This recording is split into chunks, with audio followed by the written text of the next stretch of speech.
Tumawa si Tang Xian. Isa ka lang katutubo mula sa katimugang rehiyon. Anong karapatan mong makipag-usap tungkol sa pakikipagtulungan sa akin? Ang kabundukang timog ay matagal nang kilala. Bilang isang lugar na ni ang mga ibon ay ayaw damumi roon. Wala sa mga pangunahing puwersa ang may interes na tumapak doon. Sa loob ng libo-libong taon, wala pang narinig na sino mang eksperto na nagmula sa kabundukang timog. Dahil dito, madalas pagtawanan at tawaging katutubo ang mga mandirigma mula roon. Tiningnan siya ni Yun Xiao na tila isa siyang hanggal at ngumisi. Binibigyan na nga kita ng mukha sa pagsasabing makikipagtulungan tayo. Pero kung tutuusin, inuutusan lang talaga kita. Tungkol naman sa kwalifikasyon, tila may sinadyang sumayre sa teleportation array sa Yufeng City. Upang hindi makabalik si Li Faiyo sa Sunway City. Sakto, may hawak akong ebidensya tungkol dito. Ha, may ganoon. Bakit hindi ko alam yan? Nagpakitang tanga si Tang Xian at malamig na sinabi. Tinatakot mo ba ako? Sa tingin mo, gaano kakapani-paniwala ang ebidensya mo? At sa tingin mo ba ay pahihirapan ako ng Myriad Treasure Store dahil lang doon? Walang pagmamadali, iniunat ni Yun Xiao ang dalawang daliri at nagsabi. Pangalawa, interesado ka ba sa mga naranasan ni Tang Jie sa lupain ng mga demonyo? Nanginig ang puso ni Tang Xian, bahagyang nanlaki ang mata. At malamig na nagsabi, anong kinalaman ng mga pinagdaanan niya sa akin? Sa tingin mo ba kailangan kong intindihin kung paano pinapahiyanang walang silbi kung nakatatandang kapatid ang sarili niya sa labas? Tumawa si Yun Xiao at nagsabi. Tang Xian, nakilala bilang pinakamatalino sa hanay ng kabataang henerasyon sa unyon ng mga negosyante, ay tila isang pangalan lang na hindi karapat-dapat. Akala ko magiging madali ang pag-uusap sa matatalinong tao. Pero mukhang nagkamali ako ng napili. Wala kang karapatang makipagtulungan sa akin. Tumayo si Yun Xiao at akmang aalis na. Pero nagiba ang mukha ni Tang Xian at galit na sinabi. Hindi pa ako tapos magsalita. Paano mo naisip ang umalis na lang ng basta-basta? Kumilos ang anino ni Hidden Dragon at agad. Isang itim na chi ang pumaligid sa pavilion ng halimuyak. Ang maliwanag at maaraw na gusali ay biglang lumamig. Nagbago ang ekspresyon ni Imo Xiaoquan. At sa unang pagkakataon ay nakita sa kanya ang seryosong anyo. Tila takot siya kay Hidden Dragon. Kumalabog ang mga buto sa kanyang kanang kamay habang pinipisil ang kamao. At isang malakas na sword chi ang sumambulat mula rito. Ang presyon ng sword chi ay kumalat palabas ng gusali. At sumalubong sa itim na chi. Binalot ng napakalakas na enerhiyang espiritual ang buong lugar. Napatingin si Tang Xian kay Imo Xiaoquan sa gulat. At isang baluti ang bahagyang lumitaw sa kanyang katawan. Upang siya'y protektahan mula sa tagong labanan ng dalawa. Si Yun Xiao naman ay nanatiling kalmado. Sa gitna ng matinding pag-ikot ng enerhiya. Tang Xian, mataas ang inaasahan ko sa iyo noon. Kaya ngayon, lubos akong nabigo. Kung patuloy ka pa ring magiging hanggal, ikaw ang susunod na mawawala. Napakapangit ng itsura ni Tang Xian at kumikislap ang kanyang mga mata na tila may labanan sa loob. Itinaas niya ang kamay upang utusan si Hidden Dragon na huminto at may panggigigil na sinabi, Li Yun Xiao, medyo naging bastos ako kanina. Paano kung magpahanda ako ng mas mabangong tsaa? At pag-usapan nating muli, tumawa si Yun Xiao at mahinahong nagsabi. Bibigyan pa kita ng isang pagkakataon. Mas mabuting huwag mo akong biguan. Bigla na lang nakaramdam si Tang Xian ng matinding kawalan ng kakayahan. Ito ang sitwasyong hindi pa niya naranasan sa loob ng maraming taon. Palagi siya ang nanlilinlang ng iba. Pero ngayon siya ang nalilinlang at walang magawa. Tumama ang mga salita ni Yun Xiao sa pinakamatinding pagdududa. At nakatagong panganib sa kanyang puso. Kung ano nga ba talaga ang nangyari kay Tang Jie. Noong nagpunta siya sa kakahuyan ng soft song. Hindi niya ito mahanap kahit anong gawin niya. Unti-unting hamupa ang bigat ng paligid. Li Yun Xiao, sabi ni Tang Xian na may madilim na mukha. Ano nga bang nangyari kay Tang Jie sa eroplano ng demonyo? Napag-alaman ko rin na nandoon ka rin sa lupaing iyon. At tila nasaksihan mo ang buong pangyayari. Wala lang yun, sagot ni Yun Xiao na may ngiti. Katulad lang din ng mga bulong-bulungan. Tungkol ito sa barko ni Noah. Ano? Nabigla si Tang Xian. At pati si Hidden Dragon ay nanginag. Ang mga matang kumikislap sa itim niyang kapa, ay nagpahiwatig na hindi na niya kayang panatilihin ang kanyang katahimikan. Napakapangit ng mukha ni Tang Xian na. Tila may patak ng tubig na babagsak mula rito. At sinabi niya ng dahan-dahan, totoo bang lumitaw ang barko ni Noah? Kanino ito ngayon? Dahan daw ang uminom ng tsaa si Yun Xiao. Bago niya ibinaba ang tasa. Ang kampanteng kilos niya, ay lalong nagpainit sa ulo ni Tang Xian. Sandali, may nakikinig. Biglang sumigaw si Hidden Dragon. Itinuro ng payat niyang braso ang labas ng gusali. At isang malamig na liwanag ang humiwa sa espasyo. Malamang na ilang daang metro ang haba ng hiwa. At bumagsak ang paligid sa loob ng isolation area. Biglang tumagilid ang buong pavilion ng halimuyak. Bang! Isang malutong na tunog ang umalangaw-ngaw sa ere. Nang masalag ang pagputol sa espasyo ni Hidden Dragon. Kasunod nito ang walang tigil na ugong. Na tila isang sandatang makapangyarihan. Ang nataman at patuloy na nanginginig. Napakalakas ng tunog kaya't napapangiwi ang mga tao sa sakit sa tainga. Sa harap ng itim na bitek, may isang bagay na unti-unting lumitaw sa espasyo. Isang gintong barya. Ang ikinagulat ng lahat ay na ang gintong barya ay isa lamang. Karaniwang gintong barya, at hindi isang sandatang espiritual. Ang kakayahang harangin ang atake ni Hidden Dragon. Gamit ang isang simpleng gintong barya, ay patunay na napakalakas ng taong ito. Baluktot at nanginginig ang barya mula sa epekto. May lumitaw na kamay ng isang lalaki. At sa dalawang daliri lamang. Pinisil niya ito at pinatigil ang panginginig. Sabi ng lalaki, ang baryang ito, makakabili na sana ako. Ng maraming itlog na may tsaa. Sino ang mananagot sa akin? Bahagyang nagliyab ang hangin at dalawang figure ang lumabas mula rito. Ang lalaking may hawak ng barya ay sumunod sa likuran. Habang nagrereklamo at hawak-hawak ang gintong barya. Third uncle, tama na. Baka pagtawanan pa tayo. Ang lalaking nasa unahan ay may nakakabighaning presensya habang nanunumbot. Mula sa malayo ay tumingin siya, hindi pinansin si Tang Exian. At itinoon ang kanyang mga mata kay Yun Xiao. May hamon sa kanyang tingin at malamig na sinabi. Muling tayong nagkita, Li Yun Xiao. Nanliit ang mga pupil ni Tang Exian at tiningnan ang estranghero. Gulat na gulat siya at nagsabing. Kilalang mandirigmang iginagalang. Shen Wudi? Sabi niya, sinasabing nakakuha ka ng 7 konstelasyong Dao Fruit sa Demon Plains. Totoo pala, at lumagpas ka pa sa isang buong antas ng lakas sa isang iglap. Ang madilim na pakiramdam ni Tang Exian sa pagiging hindi pinansin ni Chen Wudi ay agad na naglaho. Nang maramdaman niya ang lakas ng kabilang panig. At naging seryoso ang kanyang mga mata. Ang dumating ay si Chen Wudi, at ibang-iba na ang kanyang aura. Napasinggal siya sabay tawa. Lahat ng ito'y dahil sa tulong ni Li Yun Xiao. Isang maliit na bagay lamang. Matalim din ang naging tingin niya habang nagsalita. Pero ang pinakaikinasasama ng loob ko ay ang pag-atres ko. Agad mula sa lupa ng mga demonyo. Kaya't hindi ko nasaksihan ang pagsilang ng barko ni Noah. Li Yun Xiao, interesado rin akong malaman. Kung ano ba talaga ang nangyari noon.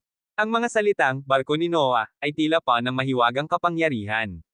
Kaya't lahat ng tao sa Fragrance Pavilion ay biglang naging seryoso at tensyonado. May utang ka pa sa akin na 1.1 bilyong mid-grade na primordial stones. Nakangiting sabi ni Yun Xiao. Kung gusto mong makarinig ng kwento, magbayad ka muna. Bagamat nasaktan ang mukha ni Chen Wudi. Naalala niyang dahil sa Dao Fruit ng 7 konstelasyon. Ay naunawaan niya ang buong martial intent ng Martial Royal Realm. Dahil sa naipon niyang maraming natural na kayamanan. Diretso siyang nakarating sa rurok ng Martial Royal Realm. Pagkatapos, ang mga eksperto sa kanilang sekta ay sama-samang tumulong upang liwanagan siya. At buksan ang landas patungo sa Martial Honored Realm.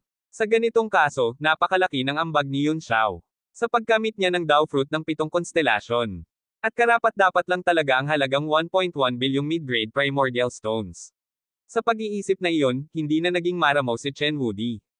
Kumuha siya ng storage bag at inihagis ito kay Yun Xiao. 1.1 bilyong mid-grade origin stones. May bakas ng inggit sa mata ni Tang Exian. At napasinggal siya, kapatid na Wudi. 1.1 bilyong mid-grade primordial stones para lang sa isang Dao Fruit ng 7 konstelasyon. Talagang napakapalad mo. Hindi siya pinansin ni Chen Wudi at malamig na sinabi kay Yun Xiao. Huwag nang paligoy-ligoy. Ano ang tungkol sa barko ni Noah? Muling tinanggihan at hindi pinansin si Tang Exian. Bigla siyang nakaramdam ng matinding hiya at inis. At galit na sinabi, Chen Wudi, huwag mong isipin na pwede kang magyabang. Dahil lang umangat ka sa martial honor. Isa ka lang namang mababang antas ng martial honor.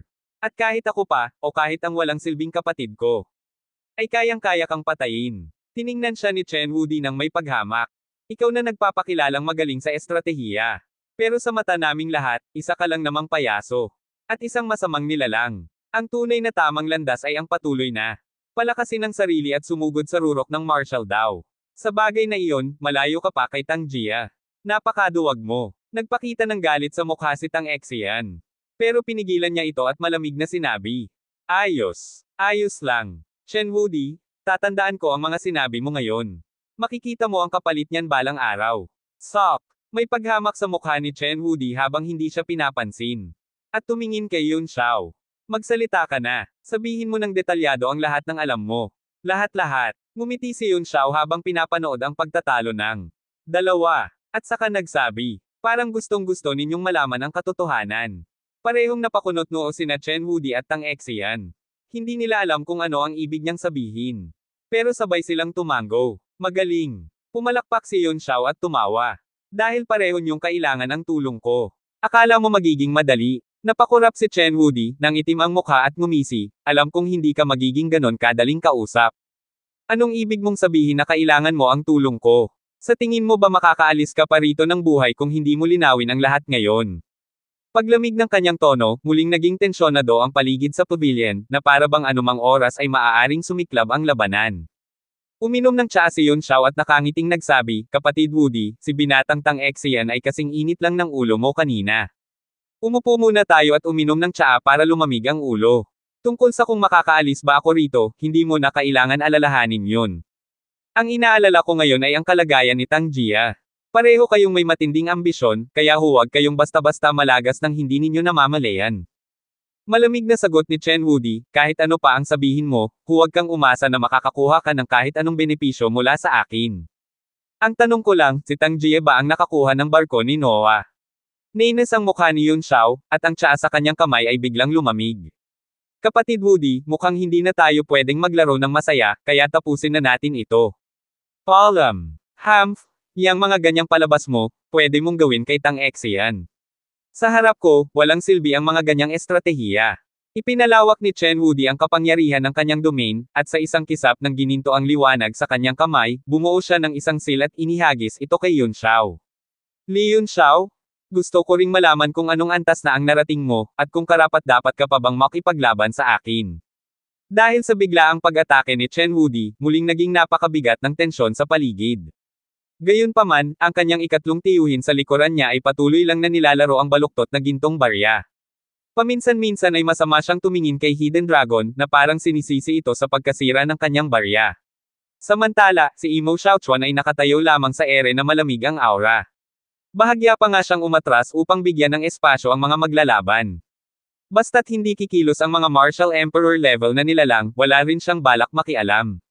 Mas lalo pang nasabik si Tang Exian sa palabas. Umatras siya sa gilid at maingat na nanood, umaasang matutuklasan niya ang tunay na lakas ng dalawa. Ang ekspresyon ni Yun Xiao ay nanatiling hindi nagbabago, kalmado gaya ng dati. Wala siyang pakialam sa seal ni Chen Wudi, at sa isang balikwas ng palad, tinipon niya ang hangin at ulap upang harangin ang kapangyarihan ng seal. Nanlaki ang mga mata ni Tang Exian.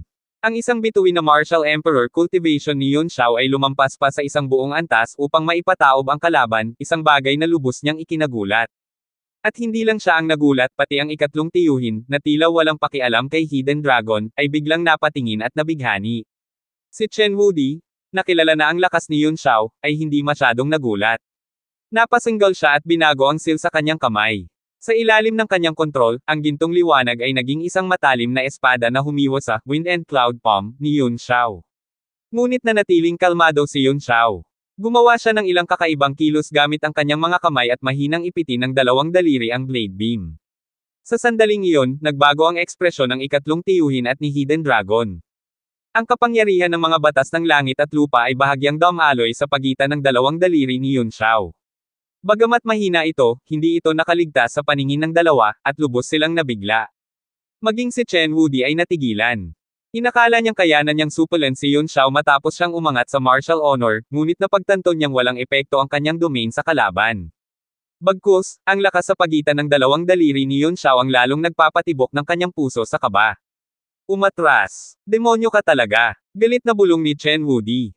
Ang blade beam ay biglang naging walang anyo at naglaho sa pagitan ng mga daliri ni Yun Xiao. Hindi ko inakala na ang lakas mo ay magpapahangga pa rin sa akin matapos nating maghiwalay sa bundok Meru. Siyempre, dahil hindi niya agad napataob ang kalaban, wala nang saysay pang ipagpatuloy ang labanan. Malinaw na kung hindi niya gagamitin ang lahat ng kanyang lihim na alas, magiging napakahirap niyang mapataob ang kalaban. Ni hindi siya sigurado kung kakayanin pa niyang talunin ito kahit gamitin ang buong lakas. Mas mahalaga pa rito, ayaw niyang ipakita ang buong sukat ng kanyang lakas.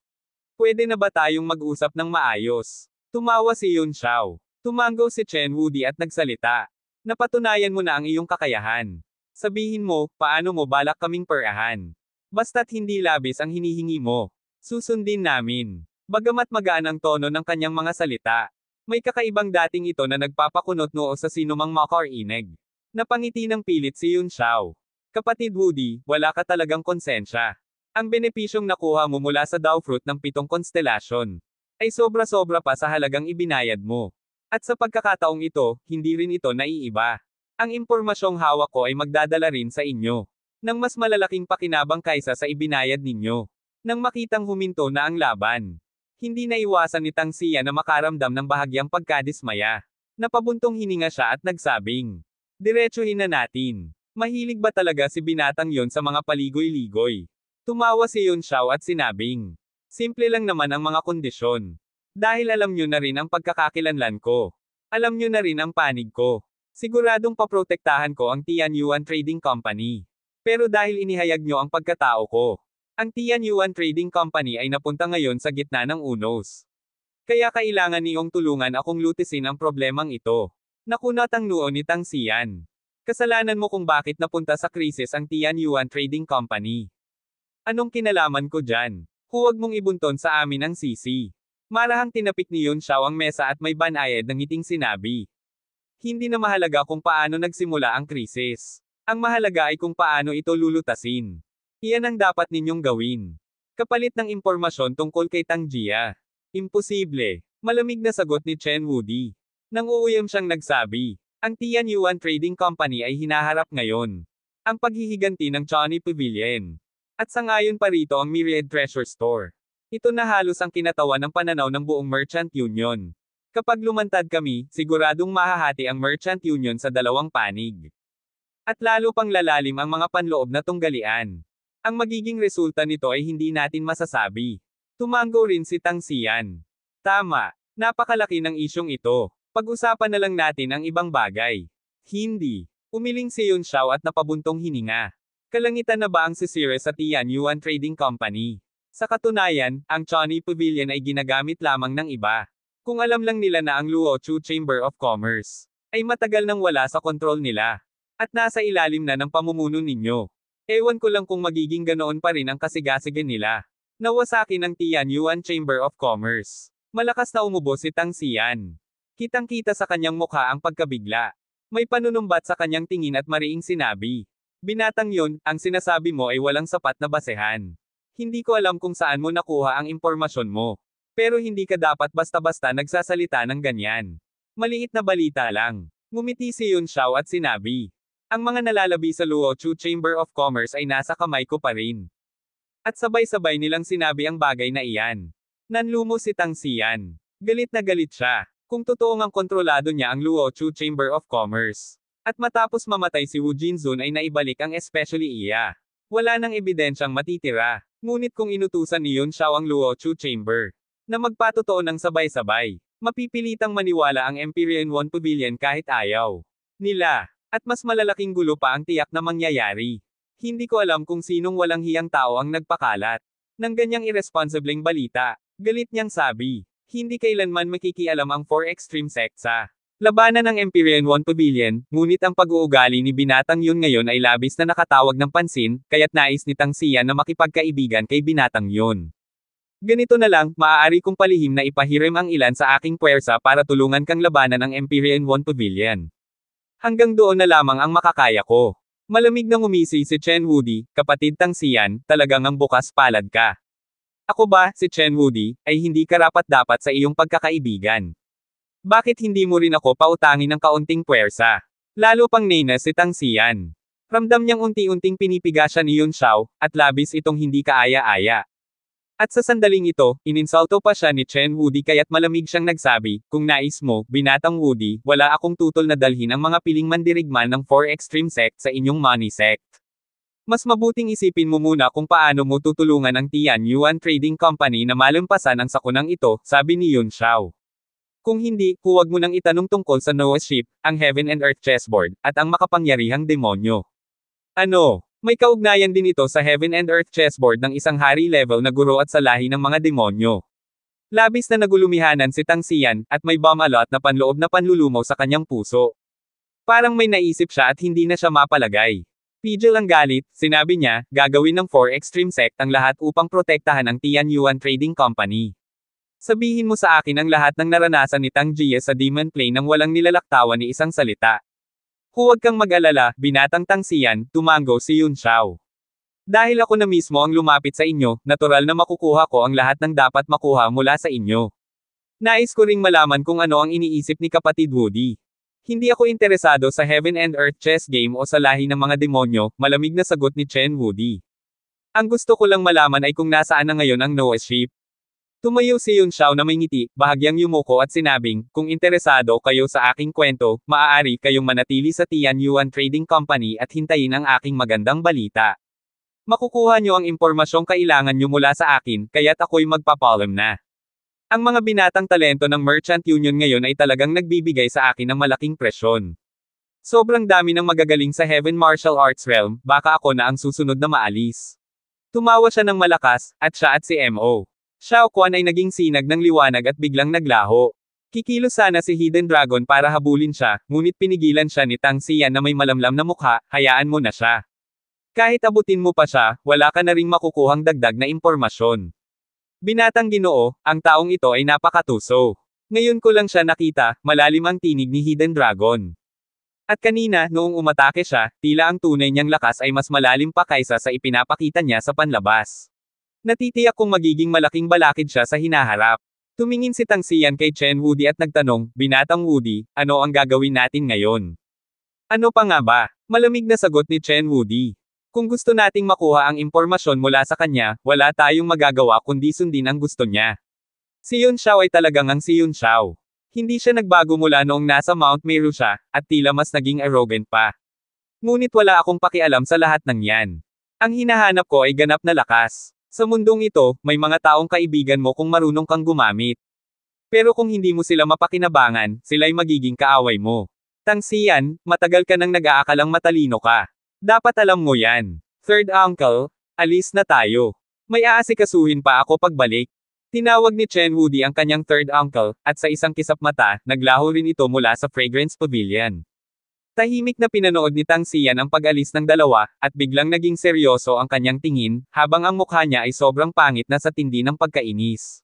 Binatang Ginoo, totoo bang magpapadala na lang tayo sa kagustuhan ni Li Yun Xiao? Tanong ni Hidden Dragon, hindi matanggap ang sitwasyon.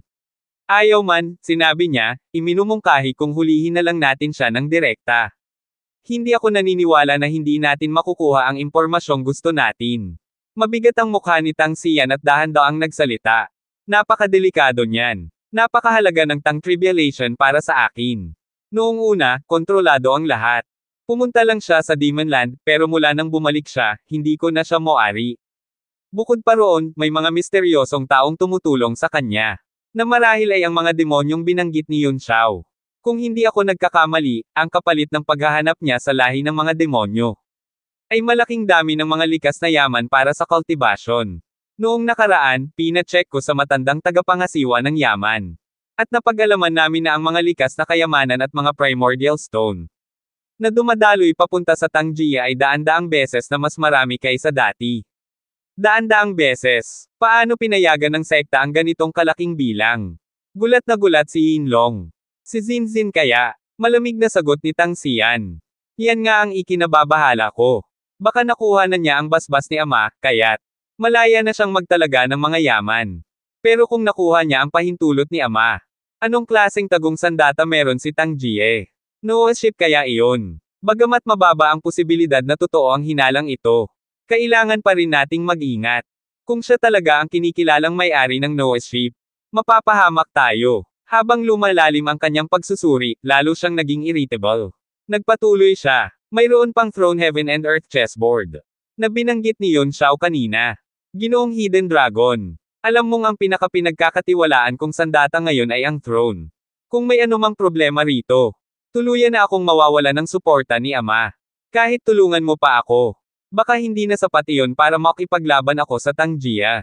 Kung gayon, ang impormasyong hawak ni Yun Xiao ay hindi lang mahalaga, ito ay usapin ng buhay at kamatayan. Maging si Hidden Dragon ay nabigla rin ng marinig iyon. At bahagyang nag-aalangan ng magsalita. Kaya pala tayo ay naloko ng batang yun. At napilitang sagipin ang Tianyuan Trading Company mula sa kapahamakan ng Empyrean isang pavilion.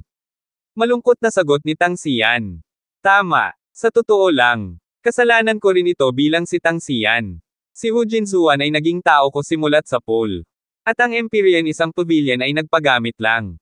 Mula ngayon, mahigpit na bantayan ang kilos ng Empyrean isang pavilion. Kapag may senyales ng pagkilos, agad kayong magpadala ng tulong. Sa Tianyuan Trading Company. Kailangan kong makuha ang impormasyong yun, anumang mangyari. Agad na naglaho ang dalawa sa himpapawid sa itaas ng fragrance listen ng pavilion. Iniwan ng mabangong tsaa na unti-unting lumalamig. Sa biglaang katahimikan, isang figure ang unti-unting lumitaw sa isa sa mga haligi. Wala siyang emosyon sa mukha. At may iba't ibang uri ng mga ron na kumikislap sa paligid ng kanyang katawan. Nang tuluyang maging buo ang kanyang anyo, bumaba siya mula sa haligi. At ang kanyang tingin ay nahulog sa batong upo ang inupuan ni Yun Xiao kanina. Yun Xiao? Yun Xiao. Ano nga ba ang relasyon niya kay Gu Feiyong? O siya mismo si Gu Feiyong? Unti-unting lumitaw ang kanyang mukha. Siya ang ikatlong elder ng 10,000 Treasures Pavilion, si Yuan Bo. Matatalim at malamig ang kanyang mga mata habang naglalakad siya paikot sa pavilion. Mahina niyang ibinubulong sa sarili. Batay sa pagkaintindi ko sa kanya. Ganito nga siya kumilos. Bukod pa roon, ang taong yun ay tiyak na si Mo Xiaoquan. Si Li Yun Xiao ba ay si Gu Feiyong?